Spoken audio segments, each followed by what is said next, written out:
વાત કરીશું જેમના નામના અક્ષરો હોય છે ભ ધ ફ ઢ, એટલે કે ધનુ રાશિના જાતકોની. ધનુ રાશિના જાતકો વર્ષ 2026ના જુલાઈથી લઈ અને ડિસેમ્બર સુધીના આગામી 6 માસ તમારા માટે કેવા રહેશે એ વિગતવાર આપને જણાવીશું. તો આપ બધાનું અમારી ચેનલમાં ખૂબ ખૂબ હાર્દિક સ્વાગત છે. મિત્રો, હજુ સુધી આપે અમારી ચેનલને સબસ્ક્રાઇબ ન કરી હોય તો અવશ્ય સબસ્ક્રાઇબ કરો. આ વિડીયોને લાઇક અને શેર કરવાનું ભૂલશો નહીં. જ્યોતિષને લગતા પ્રશ્નોના સમાધાન માટે આપ અમારો સંપર્ક અવશ્યથી કરી શકો છો. ધનુ રાશિના જાતકો માટે આગામી 6 મહિના મહત્વપૂર્ણ રહેવાના છે. જુલાઈ મિશ્ર પરિણામો લાવશે. જોકે વર્ષના અંત સુધીમાં તમને ઘણા ક્ષેત્રોમાં સફળતા તેમજ નાણાકીય લાભનો અનુભવ થઈ શકે છે. ધનુ રાશિમાં ગ્રહોની સ્થિતિની વાત કરીએ તો ગુરુ 2 જૂનથી તેની ઉચ્ચ રાશિ કર્ક રાશિમાં પ્રવેશ કરી ચૂક્યા છે. 8મા સ્થાનમાં એ ગોચર કરશે અને ઓક્ટોબરમાં 9મા ભાવમાં જશે. શનિ એ 4થા સ્થાનમાં છે, રાહુ 3જા સ્થાનમાં અને કેતુ 5મા સ્થાનમાં. શનિની ઢૈયા પણ તમારી ઉપર ચાલુ છે. મંગળ અને સૂર્ય આ રાશિમાં મજબૂત પ્રભાવક રહેશે. આ વિશ્લેષણ તમારી ચંદ્ર રાશિના આધારે છે. તો ચાલો જાણીએ કે ધનુ રાશિના જાતકો માટે આગામી 6 મહિના નાણાકીય, કારકિર્દી, વ્યવસાય, શિક્ષણ, આરોગ્ય અને વૈવાહિક જીવનના ક્ષેત્રોમાં કેવા રહેશે. વૈદિક જ્યોતિષ શાસ્ત્ર અનુસાર ગુરુ અને શનિની સ્થિતિ સામાન્ય રીતે ખૂબ અનુકૂળ માનવામાં આવતી નથી. 8મા સ્થાનમાં સ્થિત ગ્રહો અવરોધો, મુશ્કેલીઓ, સ્વાસ્થ્યમાં પડકારો અને જીવનના વિવિધ અવરોધો દર્શાવે છે. 4થા ભાવમાં શનિ એ માનસિક શાંતિનો અભાવ, કૌટુંબિક સુમેળમાં સમસ્યાઓ અને કામ અને વ્યવસાયમાં તણાવ અથવા મુશ્કેલીનું કારણ બની શકે છે. જોકે શનિ અને ગુરુનું ત્રિકોણ સ્થાન ગુરુ અને શનિની નકારાત્મક અસરોને નોંધપાત્ર રીતે ઘટાડી શકે છે. પરિણામે વ્યક્તિને કામ અને વ્યવસાય સહિત અન્ય ક્ષેત્રોમાં ઓછી મુશ્કેલીઓનો સામનો કરવો પડી શકે છે. હવે જાણીએ કારકિર્દીનું રાશિફળ. ગુરુ ગ્રહનો તમારી ઉચ્ચ રાશિમાં પ્રવેશ તમારા કારકિર્દી પર સકારાત્મક અસર કરી શકે છે. આનાથી તમને નવી નોકરીથી લઈ અને પ્રમોશન, નાણાકીય લાભ અને પગાર વધારા સુધીની તકો મળી શકે છે. જોકે જૂન અને જુલાઈમાં કામ સંબંધિત તણાવ થોડો તણાવપૂર્ણ હોઈ શકે છે. કેટલાક કાર્યોમાં અવરોધ આવી શકે છે, જેના કારણે તમે ચિંતિત દેખાઈ શકો છો. તમને મિત્રો અને શુભેચ્છકોનો સહયોગ મળશે, જે ઘણી મુશ્કેલ પરિસ્થિતિઓને ઉકેલવામાં મદદ કરી શકે છે.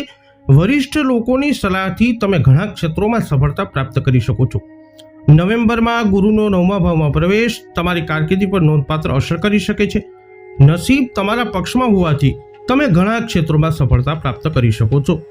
વાત કરીએ જુલાઈથી ડિસેમ્બર સુધીની આવક અને નાણાકીય સ્થિતિની, તો 2 જૂનના રોજ ગુરુ જ્યારે પોતાની ઉચ્ચ રાશિ કર્ક રાશિમાં પ્રવેશ કરી ચૂક્યા છે, ત્યારે તે લગ્નમાં દ્રષ્ટિ કરશે. પરિણામે આ રાશિ હેઠળ જન્મેલા લોકોને અચાનક નાણાકીય લાભ થઈ શકે છે. તેમની આવકમાં ઝડપથી સુધારો થઈ શકે છે. મિલકત અને વાહનોથી નફો થવાની ઘણી શક્યતાઓ છે. અટકેલા ભંડોળ પાછા મળી શકે છે. વિદેશ સંબંધિત વ્યવસાય નાણાકીય લાભ લાવી શકે છે. શનિના પ્રભાવ છતાં તમે મિલકત, જમીન અને વાહનનો આનંદ માણી શકશો. જો તમે ઓગસ્ટ અને ઓક્ટોબર વચ્ચે જમીન, મિલકત અથવા રિયલ એસ્ટેટ ખરીદવાનું વિચારી રહ્યા છો, તો કાળજીપૂર્વક અને તમારા વડીલોની સલાહ લીધા પછી જ રોકાણ કરજો. ધીરજ અને વિચારપૂર્વક નિર્ણય લેવાથી સંબંધિત નુકસાન ટાળવામાં અને માનસિક શાંતિ જાળવવામાં મદદ તમને મળી શકે છે. વાત કરીએ હવે વ્યાવસાયિક જાતકોની. ગુરુ એ કર્ક રાશિમાં પ્રવેશ કરવાથી તમને નોંધપાત્ર વ્યાવસાયિક લાભ મળી શકે છે. વિદેશમાં વ્યવસાય કરનારાઓને પણ લાભ થઈ શકે છે. 2 જૂન પછી ગુરુ 8મા ભાવમાં પ્રવેશ કર્યો છે, જે આ રાશિ હેઠળ જન્મેલા લોકોને નોંધપાત્ર નુકસાનથી બચાવશે. છુપાયેલા વ્યવસાયોમાં ઘણી તકો ઊભી થઈ શકે છે. વધુમાં વિદેશમાં વ્યવસાય કરવાનો પ્રયાસ કરનારાઓને નોંધપાત્ર લાભ મળી શકે છે. રાહુના કારણે ડિજિટલ વેપાર, સોશિયલ મીડિયા અને ઓનલાઈન પ્લેટફોર્મ દ્વારા કરવામાં આવતા વ્યવસાયો નોંધપાત્ર નફો મેળવી શકે છે. ઓક્ટોબર પછી ગુરુનું સિંહ રાશિમાં ગોચર તમારા વ્યવસાયમાં સરળ ફેરફારો લાવશે. તમારી વ્યૂહરચના અને બુદ્ધિનો ઉપયોગ કરીને તમે વ્યવસાયમાં ઘણા સારા નિર્ણયો લઈ શકો છો. તમે નવા સાહસો પણ શરૂ કરી શકો છો. તમારા નસીબ મજબૂત થવાથી અટકેલા કાર્યો પૂર્ણ થવા લાગશે અને જીવનમાં પ્રગતિનો માર્ગ ખુલશે. વાત કરીએ હવે વિદ્યાર્થીઓની. મંગળ ગ્રહ શિક્ષણ ક્ષેત્રે નોંધપાત્ર અસર કરશે. 18 સપ્ટેમ્બરથી 12 નવેમ્બર સુધી મંગળ 8મા ભાવમાં તેની નબળાઈ સ્થિતિમાં રહેશે.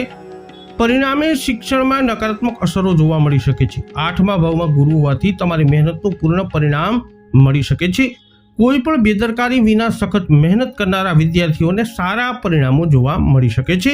બુધ શિક્ષણ પર સકારાત્મક અસર કરી શકે છે.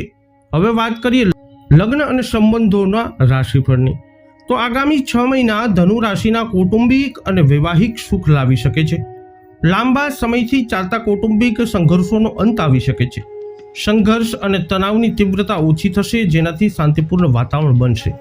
પ્રેમ જીવન સારું રહેશે. તમારા જીવન સાથી સાથેની કોઈ પણ કડવાશ અથવા અંતરનો અંત આવી શકે છે. સિંગલ લોકો નવા રોમેન્ટિક સંબંધની શરૂઆત કરી શકે છે. સામાજિક પ્રતિષ્ઠા અને આદર વધશે. તમને નવા લોકો સાથે જોડાવાની અને તેમની સાથે ફાયદાકારક સંબંધો વિકસાવવાની તકો પણ મળશે. તો ધન રાશિના જાતકો, વૈદિક જ્યોતિષશાસ્ત્ર અનુસાર આગામી 6 માસ તમારા માટે કંઈક આવી પરિસ્થિતિઓનું થઈ શકે છે નિર્માણ. આ વિડીયો અંગેના તમારા અભિપ્રાય, તમારા મંતવ્ય કોમેન્ટમાં જણાવજો. વિડીયોને લાઇક કરજો, શેર કરજો. હજુ સુધી આપે અમારી ચેનલને સબસ્ક્રાઇબ નથી કરી તો અવશ્ય કરી લેજો. ફરી મળીશું નવા વિડીયોમાં.